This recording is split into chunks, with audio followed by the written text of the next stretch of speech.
ఓరే 10వ తరగతి అయిపోయింది కదా, ఇప్పుడు ఏం చెయ్యాలి అనుకుంటున్నావా? ఇంటర్ వేసుకోవాలా, డిప్లొమా లేక ఐటీఐ, ఏది నీకు సూట్ అవుతుందో చూద్దాం. 1. Inter MPC, BiPC, CEC, MIC. Inter అంటే ఒక సేఫ్ మరియు ఫ్లెక్సిబుల్ ఆప్షన్. ఎంపీసీ తీసుకుంటే ఇంజనీరింగ్, నేవీ, ఎన్డీఏ వంటివి టార్గెట్ చేయొచ్చు. బీఐపీసీ అంటే మెడికల్, ఫార్మసీ, అగ్రికల్చర్ కు బేస్. సిఈసీ, ఎంఐసీ ఎవరికి మ్యాథ్స్ తక్కువ ఇంట్రెస్ట్ ఉంటుందో వాళ్ళకి కామర్స్ రిలేటెడ్ ఫీల్డ్స్ కు మంచి మార్గం. NEET integrated coaching. ఇంటర్ చేస్తూనే జేఈఈ ఎన్ఈఈటీ ట్రై చేయొచ్చు. ఒక్కసారి మంచి ర్యాంక్ వస్తే ఐఐటీఎస్, నిట్స్ లేదా గవర్నమెంట్ మెడికల్ కాలేజెస్ లో అడుగు పెట్టవచ్చు. కానీ ఈ పాఠం క్లాస్ అంత సింపుల్ కాదు, కాస్త కష్టం పడాల్సిందే. 3. డిప్లొమా POLYCET ద్వారా. ఇంజనీరింగ్ ని షార్ట్ కట్ గా ఎంటర్ అవ్వాలంటే పాలిటెక్నిక్ బాగుంటుంది. POLYCET ఎంట్రన్స్ రాసి 3 ఇయర్స్ డిప్లొమా చేస్తే తర్వాత డైరెక్ట్ బీటెక్ సెకండ్ ఇయర్ కి జంప్ అవ్వచ్చు. ఇక ఇంకొక ఆప్షన్, డిప్లొమా అయ్యాక కొంతమంది డైరెక్ట్ గా జాబ్ కూడా తీసుకుంటారు.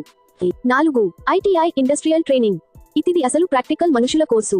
ఎలక్ట్రీషియన్, ఫిటర్, టెక్నీషియన్ లాంటి కోర్సులు 1 నుండి 2 ఏళ్లలో కంప్లీట్ చేసి త్వరగా ఓకి వెళ్లిపోవచ్చు.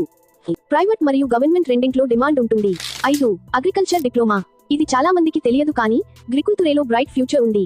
PGTSAU ఎంట్రన్స్ రాసి డిప్లొమా చేస్తే తర్వాత BSc అగ్రికల్చర్ కి లాటరల్ ఎంట్రీ అవకాశం. అంటే వాళ్ళు agriculture officers, lab technicians, field experts